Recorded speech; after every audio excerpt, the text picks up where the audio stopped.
안녕하세요. 진약사입니다. 천연신경안정제 마그네슘에 대한 이야기를 오늘 해보려고 해요. 현대인들한테 신경안정제는 모든 경우에 다 필요한 것 같아요. 그런데 우리가 그것이 천연으로 음식 안에 들어있는 것이면 훨씬 더 안심할 수 있겠죠. 여러분 병원에서 처방받는 신경안정제는 부작용이 있다는 거 다 누구든지 알고 계실 거예요. 그것은 신경을 어느 정도 차단하는 그런 약이기 때문에 머리가 아플 수도 있고 습관성이 생길 수도 있고 그렇죠. 여러 가지로 우리 몸의 혈액순환을 방해하는 또 위장관 기능을 억제하는 그런 부작용들이 있어요. 그리고 점점 이제 그 신경안정제를 용량을 높여서 먹어야 되잖아요. 천연신경안정제 이게 또 우리가 알고 보면 음식을 통해서 당연히 섭취할 수 있는 그런 미네랄인데요. 이게 의외로 토양의 산성화 때문인지 현대인들이 다 이 미네랄이 부족한 거예요. 이 미네랄이 부족해서 오는 불안증조차도 병원에서 처방하는 신경안정제를 먹는다고 하면 그건 많이 잘못된 거잖아요. 그래서 기본적으로 누구든지 다 이 제품 한 가지 정도는 보충제를 통해서 섭취를 해야 되는 게 지금의 현실인 것 같아요. 바로 마그네슘인데요. 마그네슘 어디선가 많이 들어보셨을 거예요. 조금 공부를 하신 분들은 마그네슘 그거 경련에 먹는 거 아니야? 얼굴 떨릴 때 먹는 거 아니야? 뭐 이렇게 알고 계시기도 하더라고요. 그렇게 요새 많이 활용을 해요. 일단 마그네슘이 뭔지부터 말씀을 드리면 여러분 칼슘은 모르시는 분들이 거의 없잖아요. 칼슘은 뼈의 구성 성분이다. 그래서 뼈가 약한 사람들 또 성장기 어린이들은 칼슘을 먹어야 키가 큰다. 이렇게 알고 있을 거예요. 칼슘보다도 현대인들한테 훨씬 더 중요하고 뼈의 건강을 위해서나 어린이 성장을 위해서나 또 신경 안정을 위해서나 또 혈관이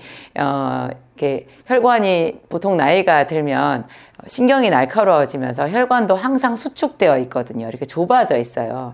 이것을 편안하게 이렇게 이완시켜 줄 수 있는, 그러니까 마음만 편안하게 해주는 게 아니라 우리 몸의 근육이나 혈관이나 이런 부분도 자연스럽게 좀 이완되게 해줄 수 있는 그런 천연 영양소가 바로 마그네슘인데요.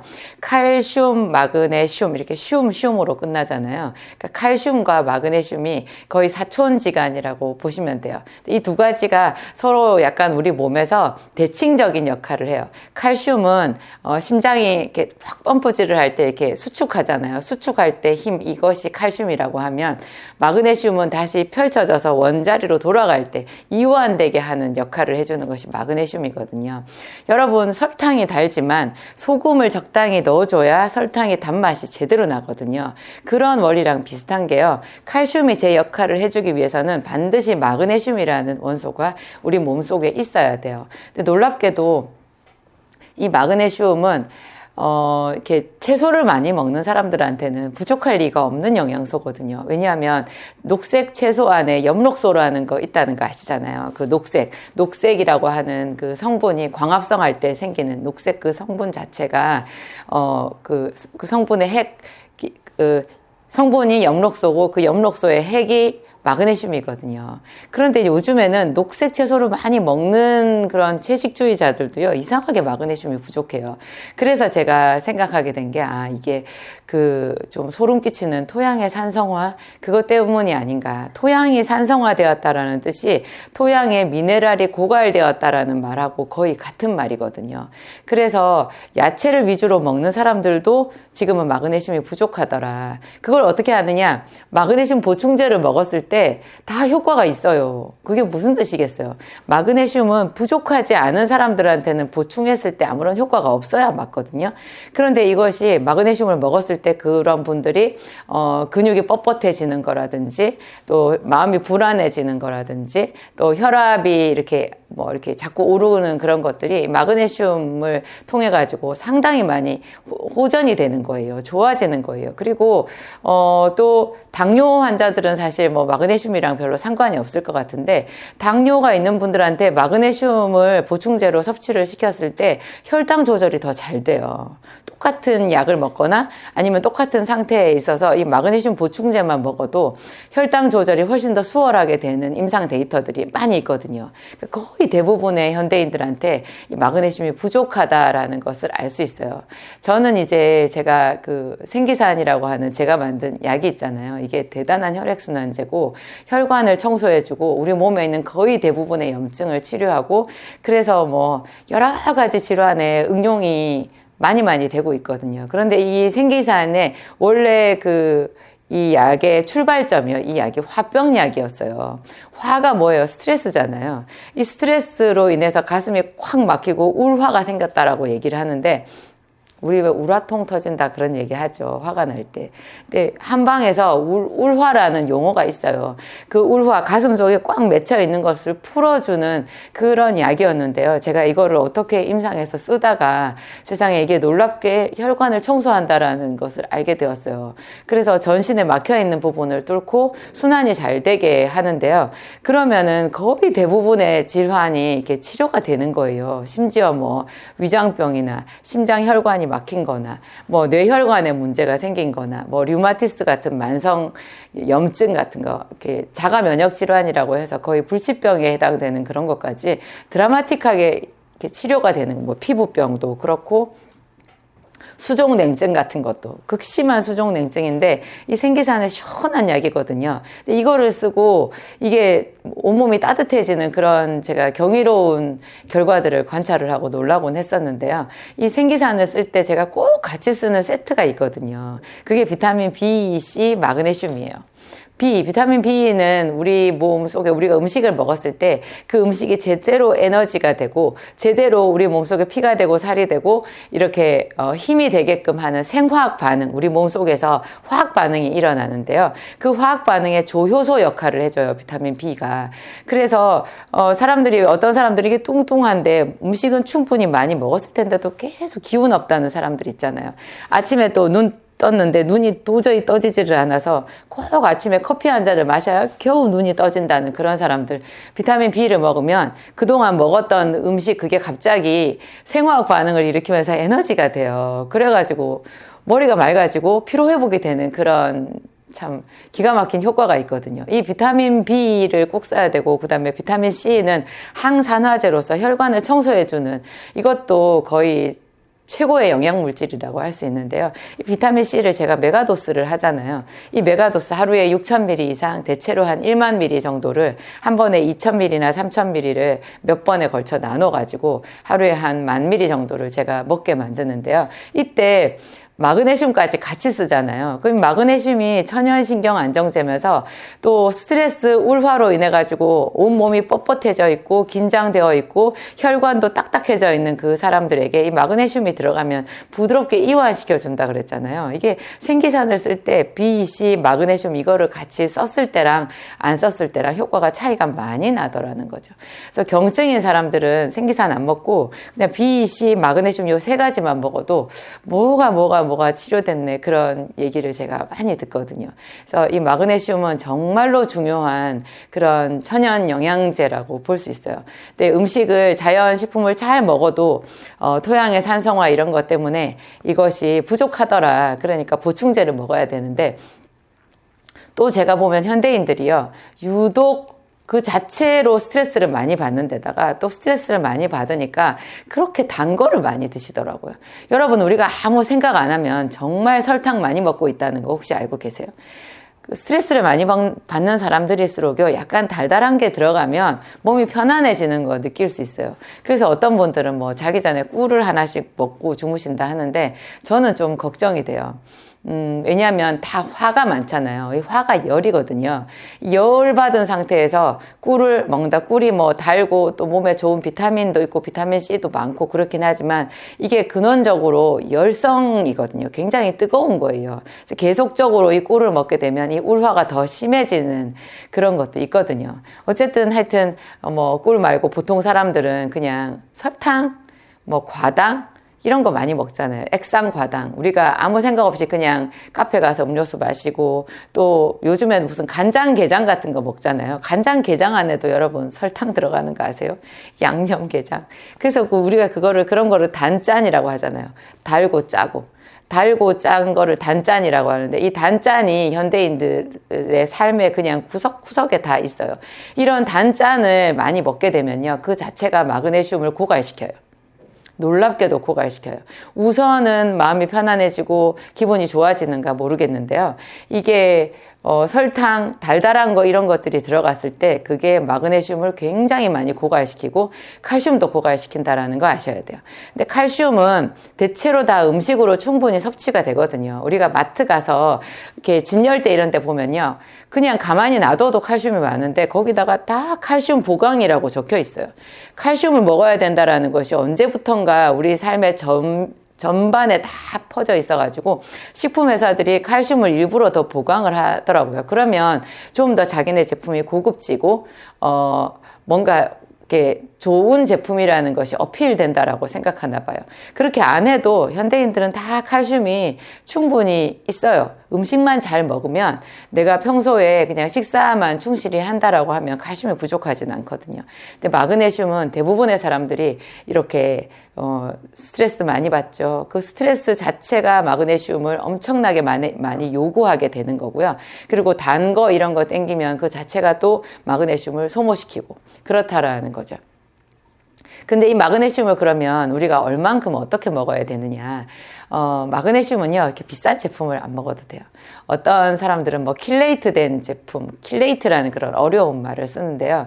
그 설명은 제가 좀 기니까 차치하고, 하여튼 좀 고급형 마그네슘이라고 생각하면 되는데요. 굳이 그런 거 안 먹어도 돼요. 그리고 킬레이트 된 마그네슘이라고 하는 것은 킬레이트를 시킨 대신에 마그네슘 함량 자체가 낮아요. 마그네슘의 섭취율, 그러니까 흡수율을 높이는 방법이 있는데요. 저희 제품만 해도 제가 진약사물에 올려놓은 마그네슘 제품도 두 가지가 있는데, 그냥 마그네슘이 있고 마그네슘 플러스가 있거든요. 마그네슘에다가 토코페롤에다가 비타민 D가 들어가 있는 게 있고, 비타민 D가 안 들어있고 그냥 마그네슘과 토코페롤만 들어가 있는 게 있어요. 근데 이 마그네슘이 산화 마그네슘이거든요, 화학적으로. 근데 산화 마그네슘이 보통 흡수율이 낮은데요. 낮지만 여러분, 마그네슘이나 칼슘이나 뭐 굴이나 망간이나 이런 미네랄에는요, 또 중요하게 우리가 주의해야 될 점이 있는데, 이런 것은 지나치게 흡수율이 높으면 오히려 독이 될 수 있어요. 어떤 미네랄이든지요, 부족증하고 과잉증이 거의 증상이 똑같아요. 과잉증이 굉장히 무섭거든요. 그래서 우리 몸 안에서는요, 일부러 이런 미네랄의 흡수율을 떨어뜨려 놓았어요. 근데 이거를 더 흡수율이 높게 이렇게 일부러 막 해가지고 먹을 필요는 없다는 거예요. 그냥 예를 들어서 뭐 철분 같은 경우에는 빈혈에 쓰잖아요. 이 철분도 미네랄인데 이런 것은 흡수율을 좀 높일 필요가 있어요. 왜냐하면 철분은 평생 먹지는 않으니까. 그리고 지금 빈혈이라는 것 자체가 좀 응급사태잖아요.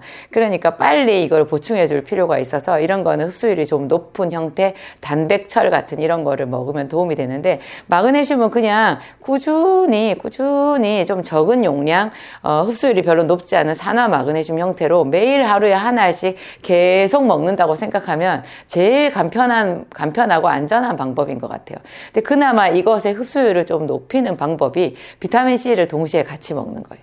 그 정도면 저는 비타민 C만 같이 먹어도 흡수율이 올라가거든요. 왜냐하면 비타민 C가 적당히 위산 분비를 촉진해요.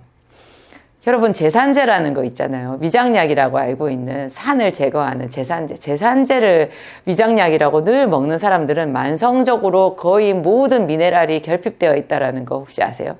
산을 제거해버리면요, 철분, 칼슘, 마그네슘, 뭐 구리, 망간, 뭐 셀레늄 이런 거의 모든 미네랄이 흡수가 잘 안 돼요. 그 중에서도 철분이 잘 안 돼 버리기 때문에 심각한 빈혈이 올 수 있거든요.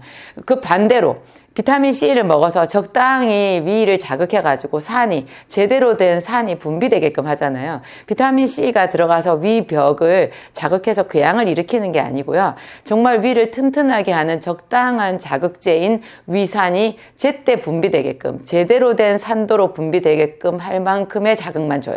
근데 이 비타민 C를 같이 마그네슘이랑 먹잖아요. 그러면 마그네슘의 흡수율이 올라가면서 마그네슘만 먹으면 설사를 하는 사람들이 있거든요. 그 설사가 적어져요. 그러니까 마그네슘이 흡수가 잘 안 될수록 설사를 일으키더라고요. 근데 비타민C를 같이 먹으면 설사를 일으키지 않으면서 흡수율이 올라가는 그런 팁이 있어요.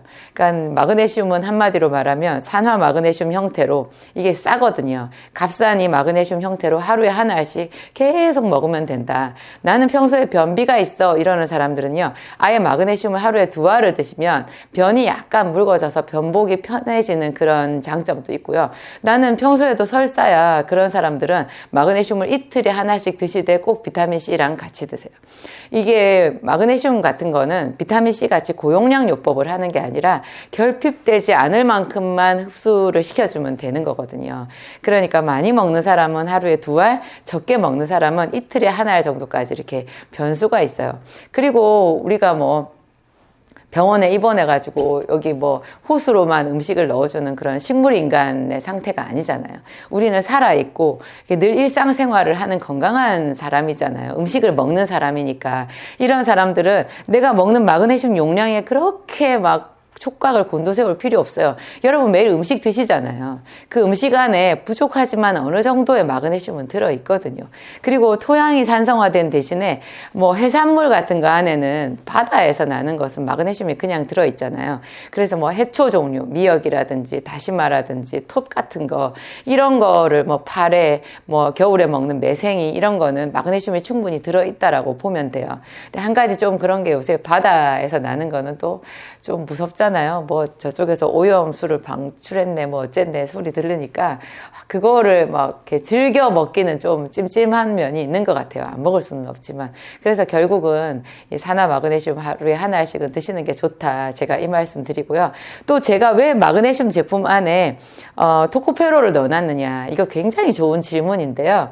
여러분 마그네슘이 근육의 경련을 억제시켜 주잖아요. 근육이 경련이 일어나는 게 이게 뻣뻣하게 굳었다라는 얘기고요. 그 속에 필요한 산소가 부족해졌다라는 그런 2가지 뜻이 돼요. 근데 우리가 마그네슘을 먹게 되면 이 근육이 부드러워지잖아요. 그래서 경련이 이제 치료가 되는 거고요. 또 이 경련이 일어난다는 것 자체가 안에 산소가 적다라는 뜻인데요. 토코페롤을 같이 먹게 되면 근육이 이렇게 움직이면서 운동을 할 때, 에너지를 발산할 때 이 근육 속에 산소 요구량이 있거든요. 일정 정도의 산소가 있었을 때 이 근육 속에서 제대로 에너지를 정상적으로 이렇게 만든단 말이에요. 그런데 예를 들어서 안 하던 운동을 갑자기 극심한 운동을 했다. 그러면 이 근육이 갑작스럽게 에너지를 많이 생산해야 되면서 이 근육 속에 무산소 상태에서 막 그냥 에너지를 만드는 그런 비상사태가 되는 거예요. 그럼 무산소 상태에서 에너지를 많이 만들다 보면 이 근육 속에 젖산이라고 하는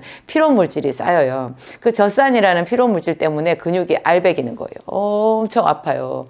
이게 또 잘못되면 자다가 막 쥐도 나잖아요. 근데 토코페롤을 마그네슘이랑 같이 먹게 되면요, 이 토코페롤이 근육 안에서 산소량이 조금만 있어도, 산소가 적게 있어도 정상적으로 에너지 발생이 되게끔, 근육이 운동을 하게끔 이렇게 산소 요구량 자체를 낮춰주는 아주 고마운 역할을 해줘요. 그리고 이 토코페롤 자체가 대단히 좋은 항산화제거든요. 여러분 항산화제가 뭐예요? 녹슬지 않게 해준다, 늙지 않게 해준다, 피로하지 않게 해준다라는 그런 생리학적인 뜻이 있거든요. 항산화제는 비타민C도 항산화제고 베타카로틴도 항산화제고 비타민 A도 항산화제인데 뭐 그렇잖아요. 셀레늄도 항산화제고 토코페롤, 비타민C 이런 게 다 항산화제거든요. 항산화제는 뭐 비타민C 같은 건 고용량으로 먹어야 되지만 그 나머지 다른 것들은 여러 가지 골고루 섭취를 해주는 게 굉장히 좋아요. 그러면 우리 몸이 뭐 다각도로 이렇게 노화 방지, 피로 방지, 생기가 있게 되는 그런 상태가 되는 거죠. 그러니까 마그네슘을 제가 마그네슘 속에 토코페롤을 넣어둔 그 뜻을 아시겠죠. 그리고 플러스 마그네슘 플러스 정안에는 비타민 D까지 들어있는데요.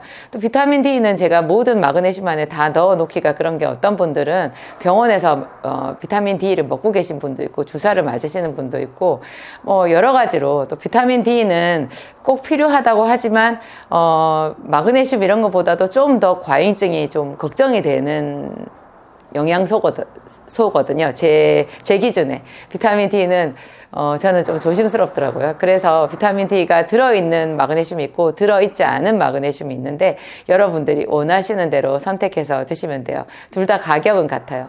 하여튼 이 천연 신경 안정제 마그네슘을 먹어서 여러분들 얼굴 떨림이라든지 뭐 다리 근육 경련이라든지 이런 거에 좀 도움을 많이 받아보시고요. 막 심장이 이렇게 벌렁벌렁 뛰고 하는 부정맥 뭐 화병 이런 거 있으신 분들도 마그네슘 기본적으로 섭취하면 좋으니까 여러분 많이 활용해 보세요. 안녕하세요, 진약사입니다. 제가 얼마 전에 대학교에 가서 학생들한테 장학금을 주면서 그 소감문을 이렇게 쭉 훑어본 적이 있었는데요. 요즘에 20대 대학생들은 어떤 건강 문제를 가지고 있을까? 이제 제 유튜브를 보고 소감문을 제출하는 학생들 중에서 이제 제가 장학생을 선발해가지고 주었기 때문에 그 학생들의 생각을 읽을 수 있는, 그 학생들의 어떤 생활의 단면을 볼 수 있는 그런 기회가 있었어요. 제가 좀 깜짝 놀라게도요, 학생들이 불면증에 대해서 상당히 관심이 많더라고요. 스트레스를 많이 받고 정말 열심히 공부를 하는 학생들이다 보니까 그렇지 않을까. 불면증에 대한 제 영상에 가장 크게 감동을 받았다, 도움이 많이 됐다, 그런 이야기를 봤었거든요. 학생들 뿐이겠어요. 요즘에 젊은 사람들, 나이 든 사람들도 한결같이 잠을 깊이 못 자는 그런 고민들을 다 가지고 있는데요. 잠을 깊이 못 자는 사람들이 잠만 못 자는 것이 아니라 같이 보통 동반해서 가지고 있는 것이 우울증이고요. 우울증, 요즘에 우울증도 심각한 병이라고 하잖아요. 아무리 우울증이 심하다고 해도 잠만 깊이 푹 자고 나면 새 세상이 되거든요. 그래서 극단적인 선택을 하고 싶은 그런 유혹에서 딱 떨치고 일어날 수 있다고 해요. 불면증이 우울증으로 가는 거의 길목이라고 볼 수 있고요. 요즘에 여러분들 들어보셨을 거예요. 조현병. 예전에는 정신분열증이라고 하는데요. 조현병이라고 명칭이 바뀌었죠. 망상이 보이고 혼자서 중얼거리기도 하고 좀 많이 심각한 정신질환에 속하거든요. 그거 외에 또 제가 중학교 다닐 때 저희 같은 반 친구 중에서 갑자기 경련을 일으키면서 침을 흘리고 쓰러져서 이렇게 발작을 하는 친구가 있었어요. 그 친구는 한번 그러고 나면 저희 반이 이제 수업이 중단되는 거죠. 그리고 그 아이는 한 2-3시간 동안 양호실에 누워 있어야 돼요. 한번 경련이 일어나고 나면 얼마나 그게 에너지 소모가 크든지 온 몸이 다 땀으로 젖어버리고요. 축 처져가지고 깨어나지를 못하는 거예요. 그게 정간증인데요. 이런 모든 것, 정간증, 정신분열증이라고 하는 조현병, 또 우울증, 그 다음에 불면증, 우울증도요. 여러분 화병의 일종이라는 거 혹시 아세요? 우울이라고 하는 것은 억압된 분노라고 보면 맞거든요. 사람이 좀 이렇게 자기가 강한 사람들은 분노를 표출을 하는데요. 그러지 못하는 사람들은 그 분노를 누르는 거예요. 그러면 사람이 무기력해지면서 우울해지거든요. 그러니까 우울한 사람들도 내면 깊이 들어가 보면 억압된 분노가 있고 그것은 결국 화병이 되는 거죠. 화라는 것은 불화자를 쓰잖아요. 그게 그대로 열이고 불이거든요. 이런 게 이제 몸속에 있는 건데요. 제가 봤을 때는 정간증이나 조현병도요, 똑같이 화병의 일종인 거예요. 저는 이제 의사가 아니고 약사기 때문에 조현병이라든지 우울증 이런 것에 대한 더 전문적인 현대의학적인 그런 이야기를 여러분들한테 말씀드릴 그런 능력은 저한테 없어요. 그렇지만 제가 여러분들한테 확실하게 드릴 수 있는 말씀은 이런 질환이 상당 부분 제가 만든 그 약, 제가 지금 상담하고 있는 환자들 중에서 치료가 되더라는 거죠. 저는 이제 본래 약사기 때문에 병원에서 이런 환자들이 처방전을 가지고 오면 그냥 그 처방전대로 똑같이 한치도 오차가 없이 그거를 이제 조제를 해가지고 환자들한테 주면서 그 약에 대한 설명을 해주는 것이 제 역할이었거든요. 근데 저는 이제 그 약을 잘 알잖아요. 근데 신경정신과 약은 어떤 약이든지 한결같은 이름도 다르고 계열도 다르고 다 다르지만 공통적으로 가지고 있는 그 약의 원리가 있는데요. 그것은 신경을 차단하는 거예요. 여러분, 신경을 차단하면 어떻게 돼요? 신경을 차단하면 정상적인 신경작용도 끊기는 거예요. 그래서 아주 어릴 때부터 뭐 이렇게 정관증이 있어가지고 병원에 약을 먹었다. 그런 애들이 나중에 크면서 점점 전응아처럼 되는 이유를 여러분 이해할 수 있겠죠. 신경을 차단을 시켜버리니까 애가 신경 발달이 제대로 되지 않고 정상적인 신경 작용이 되지 않다 보니까 이제 뭐 이렇게 두뇌 향상이 되질 않는 거죠. 그래서 나중에 어른이 돼서 직장 생활을 할 수도 없고 뭐 상급 학교로 진학을 할 수도 없고 친구들이랑 정상적인 활동을 할 수가 없는 거예요. 그래서 한 30대, 40대 정도 된 아들을 뭐 60대, 70대 된 어머니가 저한테 동반해서 데리고 오셔가지고 상담한 사례들이 꽤 있었는데요. 제가 참 마음이 아팠어요. 그 아들이 저한테 약을 먹는다고 해도 정상적인 생활을 하는 것은 이미 불가능한 상태가 되었더라고요. 왜냐하면 그렇죠. 약간 전응아처럼 되어버렸으니까. 그렇지만 그 어머니 아버지가 간절하게 저한테 원하는 것, 병원 약이라도 끊을 수 있게 해달라. 병원 약을 안 먹는 순간 아이가 완전히 난폭해지니까 그 폭력성을 가족들이 어떻게 하지를 못하는 거예요. 사랑하니까 그 애를 정신병원에 가둘 수도 없고, 그래서 병원에서 쓰는 약이 안 좋다라는 걸 알면서도 그 약을 계속 먹일 수밖에 없는 그 어머니의 기가 막힌 심정, 제가 그 눈물도 많이 봤었거든요. 근데 저는 제가 쓰는 약은 이제 한방 생약으로 된 거잖아요.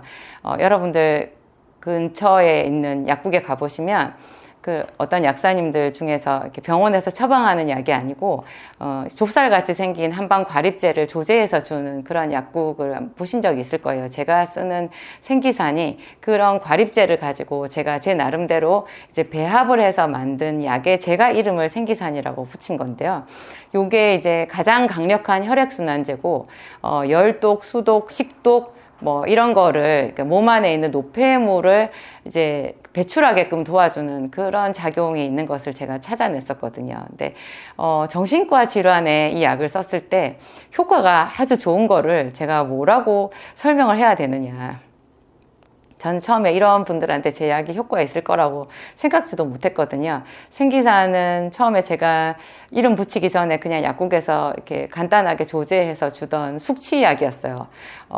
이렇게 술이 잘 안 깨고 머리가 너무 아프고 토할 것 같고 설사하고 이런 사람들한테 뭐 하루분 정도 쓰면 드라마틱하게 효과가 있는, 그래서 해독제로 제가 생각하는 그런 약이었는데요. 우연히 이 약이 심장혈관이 막힌 사람이 썼을 때 이렇게 협심증에 치료된다라는 것을 제가 발견하게 되었고, 그걸로 인해서 이제 더 많은 분들이 저한테 오셔가지고 갖가지 질환에 사용하게 되었는데, 그러다 보니 이제 이 약이 가진 신비한 그런 현대의학적으로 풀리지 않는 것들을 풀어내는 그런 효과를 제가 찾아내게 되었는데요. 제가 어느 날 그런 생각을 했어요. 이게 열독을 치료하는 작용이 있으니까, 대표적인 열독이 여러분 아토피 같은 것이 열독이거든요. 아토피 피부염이 있는 아이들 여러분 혹시 관찰해 보셨어요? 그런 애들 중에 집중력이 있는 아이들이 없어요. 아토피 피부염이 있으면 짜증이 많아요. 그리고 화를 잘 내요. 잠도 잘 안 자요. 물론 가려워서 못 잘 수도 있지만 그 아토피가 열독이기 때문에 열받은 거예요, 한마디로. 그래서 이런 아이들한테 생기산을 쓰게 되면 아이가 생글생글 웃고 다니거든요. 잠도 잘 자고 밥도 잘 먹어요. 그러면서 아토피가 낫는 거예요.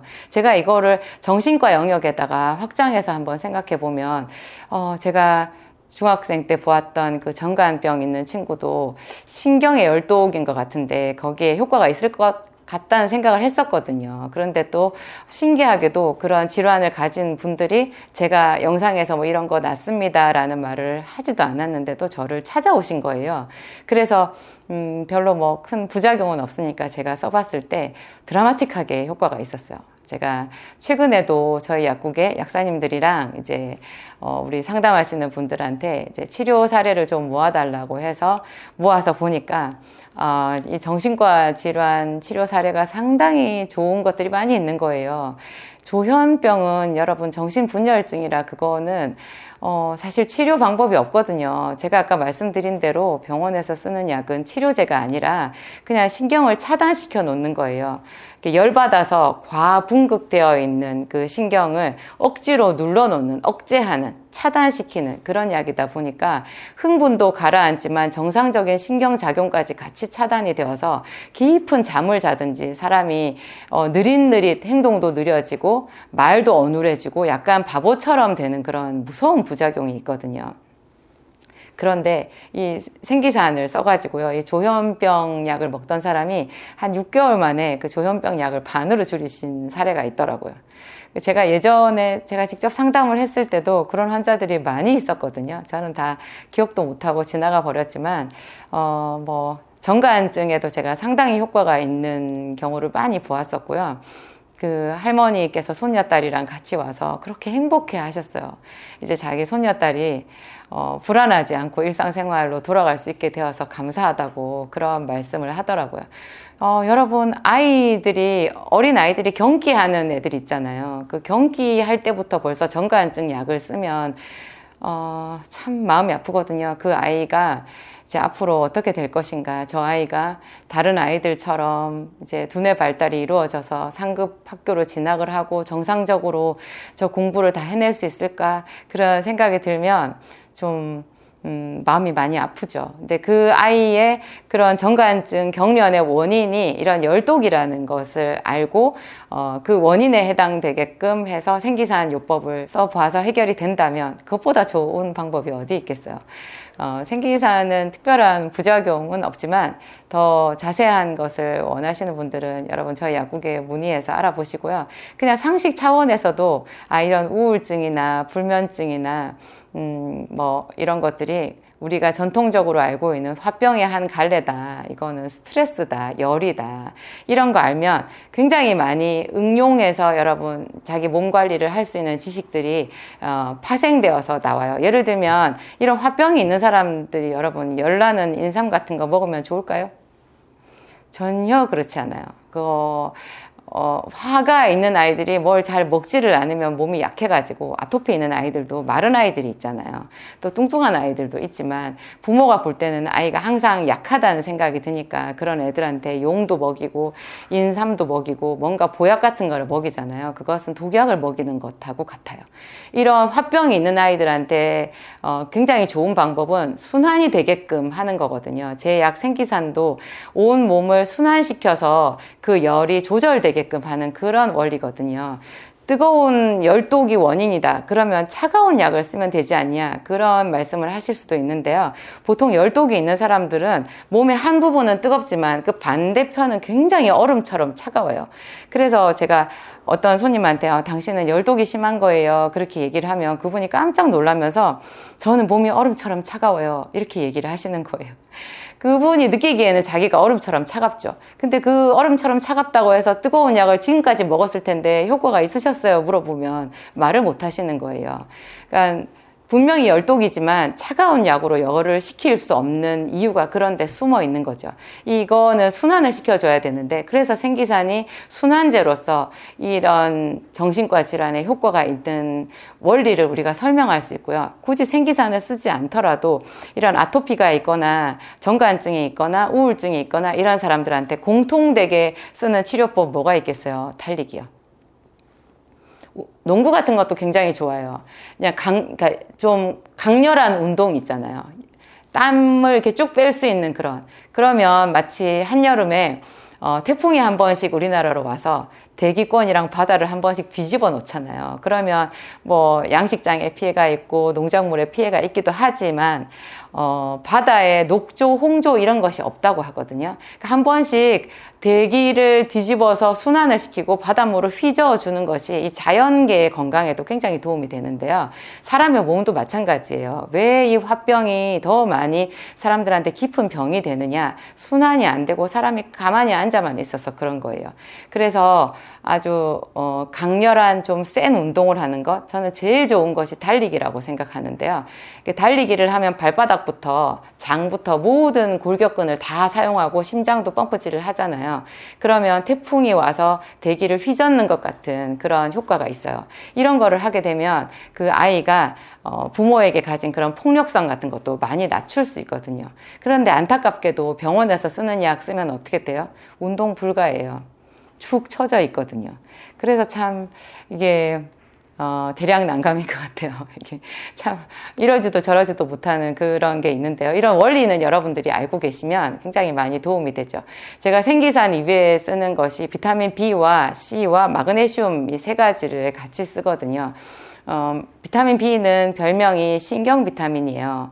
그러니까 신경에 가장 크게 도움을 줄 수 있는 비타민. 그래서 예를 들면 뭐 이렇게 두뇌 회전이 빨리 되기를 원하는 사람들, 사무직에 앉아서 맨날 머리 쓰는 사람들, 학생들, 가장 좋은 뇌 영양제 값싸고 좋은 것 골라달라 하면 비타민 B가 1번이거든요. 또 비타민 B가 짜증이 나는 것도 신경질이라고 우리가 하잖아요. 그것도 신경작용이거든요. 이런데도 비타민 B를 기본으로 쓰면 마음이 편안해지고 머리가 맑아지는 효과가 있는데요.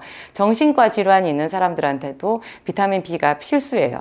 그리고 또 신기한 거는 병원에서 쓰는 이런 각종의 정신과 질환 약 있잖아요. 그 약이 정상적으로 우리가 음식을 통해서 먹은 비타민 B를 잡아먹어요.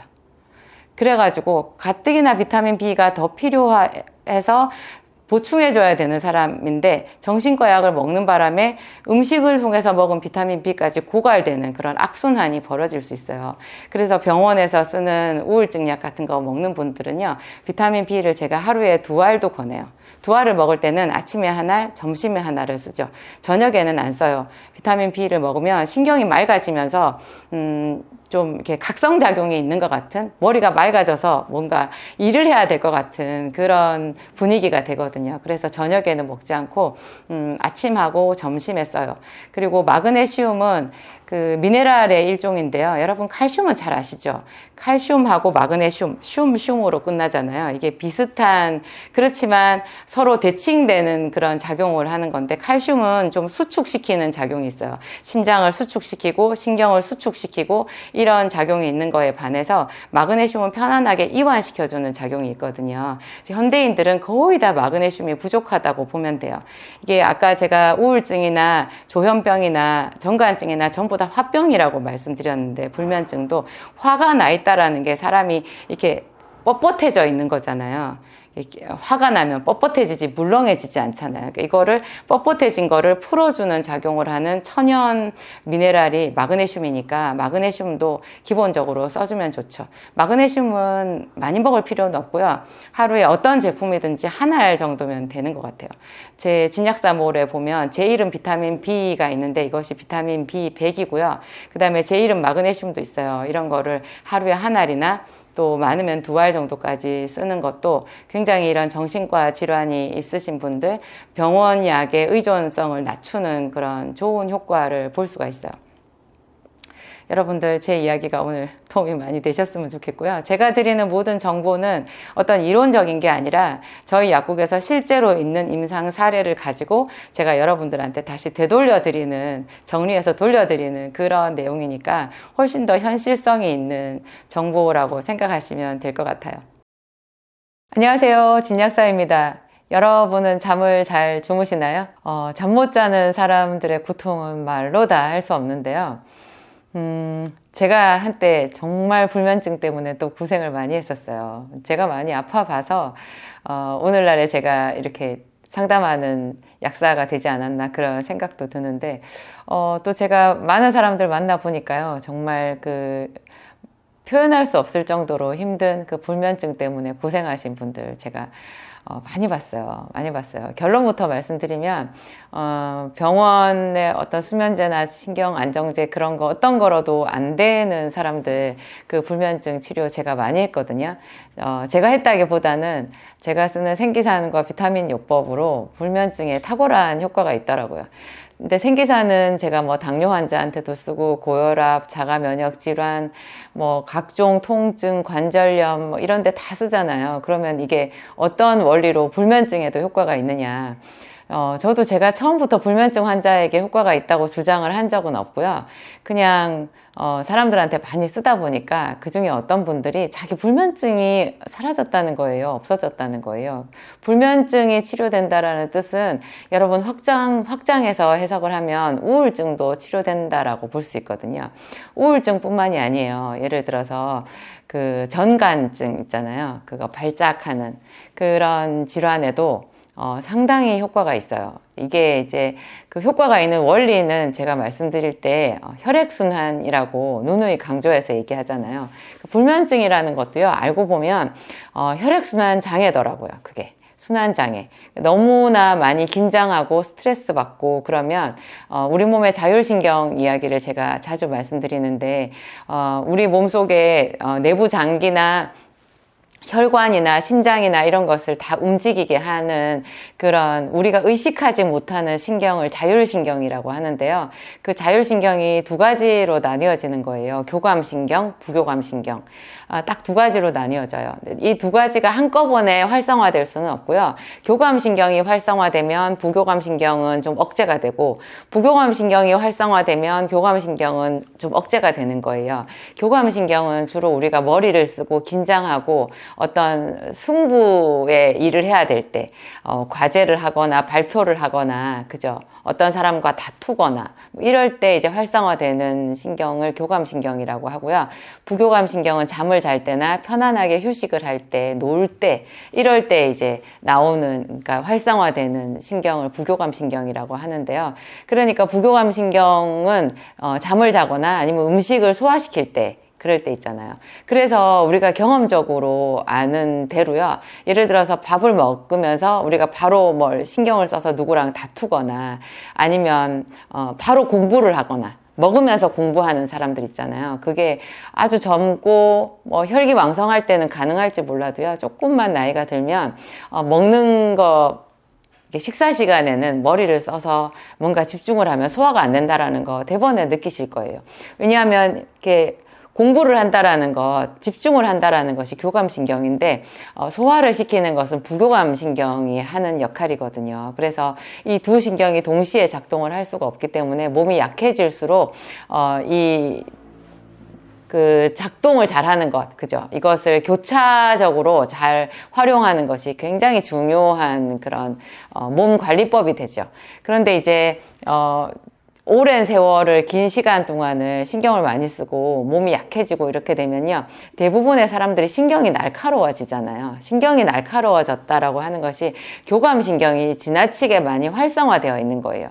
그러면 잠을 잘 때 이제 저녁이 돼서 내가 잠자는 시간이 되면 자동적으로 우리 생체 리듬상 부교감신경이 이제 활성화가 돼야 되는 거예요. 그리고 교감신경은 이렇게 좀 내려가야 되는데 이게 교차가 안 되는 거죠.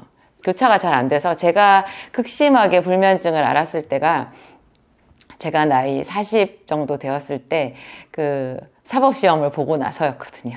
그때 제가 그 나이가 좀 상당히 들어서 그러니까 공부를 하기에는 그렇게 큰 시험을 준비를 하고 공부를 하기에는 지나치게 나이를 많이 먹었었고 이미 새 아이를 출산했고 지칠 대로 지친 몸으로 계속해서 쓰리잡을 하면서 쓰리잡을 하면서 제가 공부까지 한 거잖아요. 그러니까 저도 제 몸 사용법을 몰랐던 결과였고요.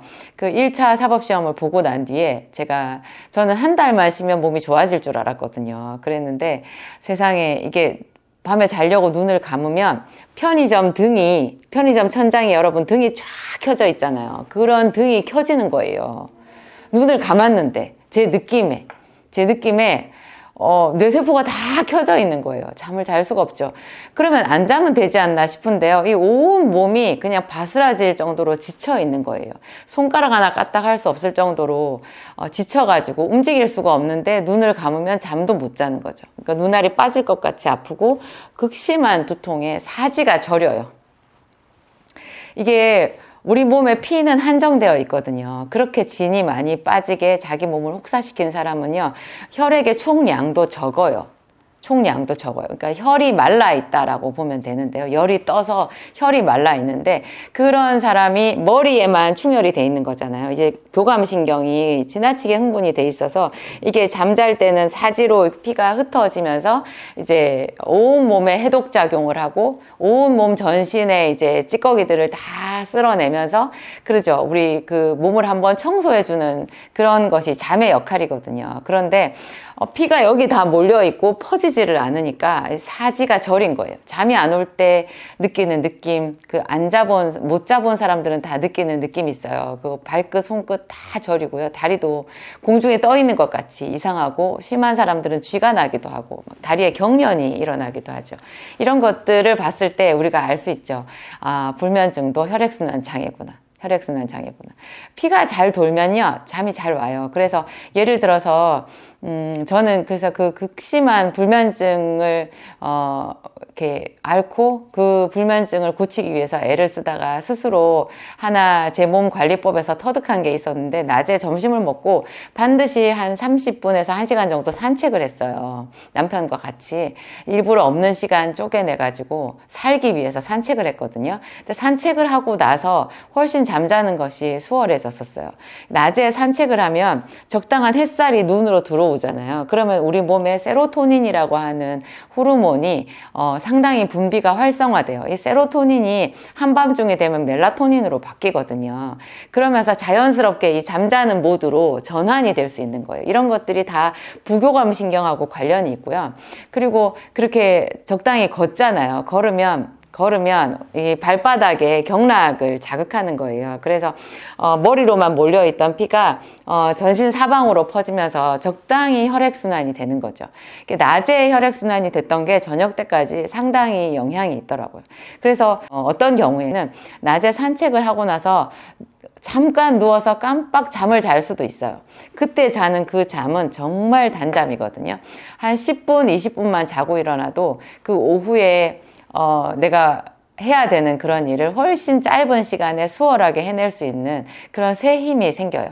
이 잠이라는 것은요, 아까 제가 얼핏 말씀드렸지만 우리 몸의 해독작용을 위해서 반드시 필요해요. 간에서 모든 노폐물을 해독하잖아요. 그런데 잠잘 때 특히 이게 해독작용이 되거든요. 그런데 이제 해독을 할 때 간에서 해독을 하지만 또 전신에 여러분 효소가 있는데요. 우리 몸의 효소가 우리는 다 소화효소만 알고 있지만 그 소화효소와 또 여러 가지 그 효소들이 우리 몸 안에서 해독작용에 참여를 하게 되는데요. 잠자기 전에 야식을 많이 먹고 자잖아요. 그러면 그 효소가 소화시키는 부분에 집중되는 그런 부작용이 있어요. 그러면 잔뜩 먹고 자면 다음날 아침 어때요? 눈이 부어있죠. 그리고 영 좀 몸이 찌뿌드드한 그런 느낌 다들 느끼실 거예요. 그런 경우 특히 나이 들수록 더한데요. 뭐 20대 이럴 때는 저도 그랬어요. 20대 초반, 10대 뭐 고등학교 다니고 이랬을 때는 저녁에 식빵 하나 다 먹고 자도 괜찮았고, 잠자기 전에 라면 하나 먹고 자도 다음날 아침에 뭐 잠깐 좀 이상한가 싶어도 일어나서 움직이면 금방 또 아침을 먹을 수 있고 그랬거든요. 그것은 젊었기 때문에 가능한 거고, 사실 젊은 사람이라고 해도 그런 식습관을 계속해서 고집을 하면 우리 몸의 효소의 양이 정해져 있기 때문에 금방 몸이 망가질 수 있어요. 그래서 잠을 잘 자는 습관 굉장히 중요한데요. 잠을 잘 때는 같은 시간 잠이라고 다 같은 질이 아니거든요. 잠에 대해서 제가 꽤나 연구도 했어요. 제 나름 너무 힘드니까. 여러분, 잠은 밤 12시 전에 꼭 잠자리에 들어야 돼요. 잠이 드는 게 좋아요. 그래서 12시 전에 예를 들면 10시에서 12시 그 사이에 한 2시간 잠이 있잖아요. 그 이후에 4시간 정도의 잠보다 질이 훨씬 낫다고 그렇게 말하거든요. 그리고 이 잠이 충분했을 때 여러분, 아이들이 성장을 해요. 잠을 제대로 못 자고 키가 안 크는 아이들이 키 크는 약을 먹으면서 새벽에 취침을 한다? 이것은 많이 언밸런스예요. 키가 크고 싶은 청소년들은 꼭 12시 전에 잠자리에 드는 게 중요하고요. 아이들한테는 성장, 그 다음에 장년들한테는 해독, 이런 것에 굉장히 중요하고요. 또 한 가지 현대인들한테 너무너무 중요한 정보, 여러분 탈모 있잖아요.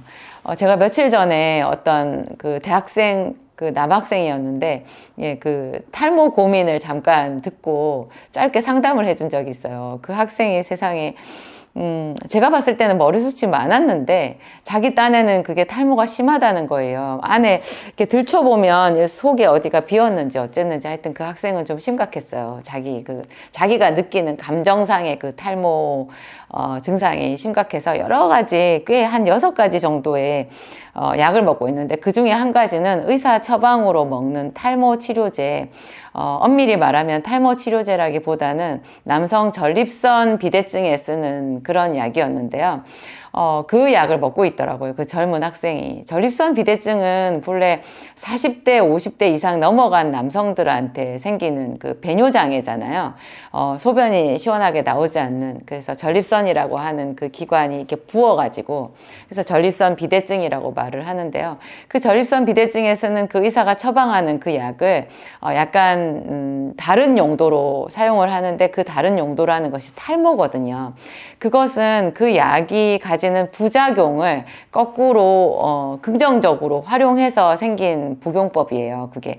그러니까 그 약이 본래 원천적으로 원래 그 약이 갖는 주 효능은요, 남성 호르몬 억제거든요. 남성 호르몬을 억제시켜서 그것이 어떻게 작용을 해서 전립선 비대증에 완전히 치료제는 아니고 그 약을 끊으면 다시 원상복귀돼요. 그냥 평생 먹어야 되는 그런 약으로 쓰는 좀 불완전한 약인데요. 이거를 젊은 학생이, 젊은 그 20대 남학생이 탈모 고민을 이렇게 해결하기 위해서 먹는 약이다라고 생각하기에는 제가 좀 너무 많이 끔찍한 거예요. 그 학생한테 그 약 먹지 마라 그랬더니 동공 지진이 생기더라고요. 자기 그 약 안 먹으면 큰일 난다고 그러는 거예요. 아니, 남성 호르몬을 억제시키는 그런 약을 나중에 그 뒷감당을 어떻게 하려고. 여러분, 제가 누누이 강조하지만 호르몬을 건드리는 약을 쓰면 안 돼요. 우리 몸의 호르몬은요, 어떤 부작용이 있을지 예측할 수 없어요. 그거 나중에 돌이킬 수 없거든요. 남성 호르몬을 그 젊은 학생이 억제시킨다. 저는 나중에 불임도 올 수 있을지 모른다. 그런 생각이 들고요. 그것은 그죠. 빈대 잡으려다가 초과삼간 태우는 그런 건데, 제가 그 학생한테 잠을 어떻게 자냐 물어봤어요. 세상에 탈모로 고민을 하는 학생이 잠을 새벽 3시, 4시에 잔다면 무슨 약을 먹고 그 탈모를 고칠 수 있겠어요. 제가 그 학생한테 생활 그 습관부터 교정하는 게 중요하다. 그 말을 해줬어요. 여러분, 잠을 제대로 못 자면 몸에 해독이 안 되고 우리 몸의 모든 시스템이 면역력도 바닥으로 떨어지거든요.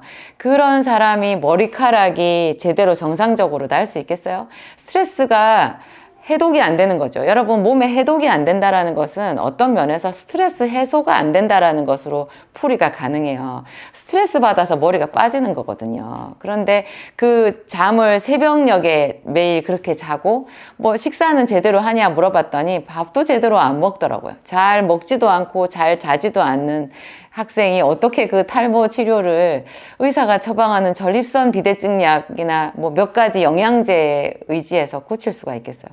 잠은 정말로 중요한 거고요. 하여튼 그래요. 우리 몸을 관리하는 것, 여러분 나이 든 사람들은 젊어지고 싶어 하지 않나요? 좋은 피부 갖고 싶어 하죠. 그렇죠. 풍성한 머리카락 갖고 싶어 하죠. 또 뼈가 뭐 골다공증 이런 거 오면 되겠어요? 또 근육도 탄탄해야 되잖아요. 이런 젊음의 모든 비결이 잠을 잘 자는 것하고 밀접하게 관련이 되어 있어요. 잠을 잘 자지 못한 사람이 어떻게 피부가 좋겠으며, 잠을 안 잤는데 어떻게 면역력이 좋을 수 있겠으며, 그죠?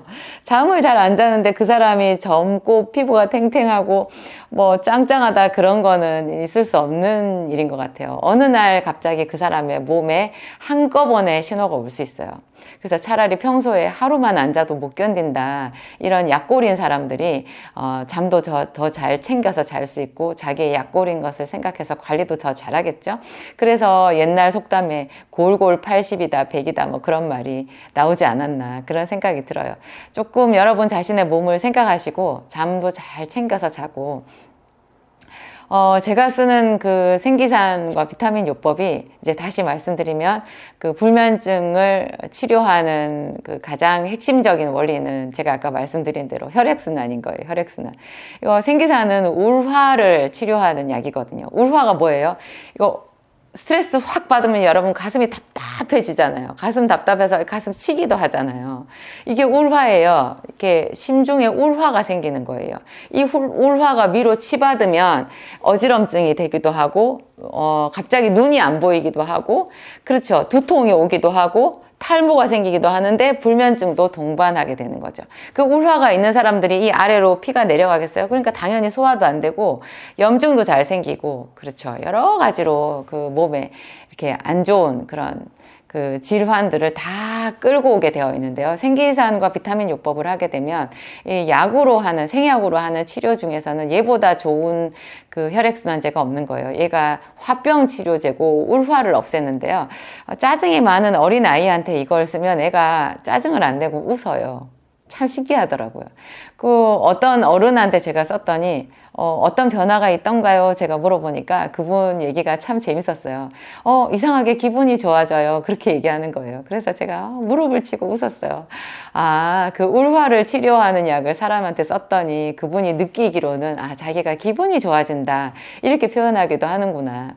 불면증 환자가 이 약을 먹고 저한테 했던 말, 제가 잊을 수가 없는 말이 있는데요. 그분이 그랬어요. 자기가 얼마 만에 저녁에 자려고 침대에 누웠는데요. 세상에 내가 잊고 있었던 이 기분, 온몸이 이렇게 쫙 침대로 녹아드는 것 같은 이 느낌.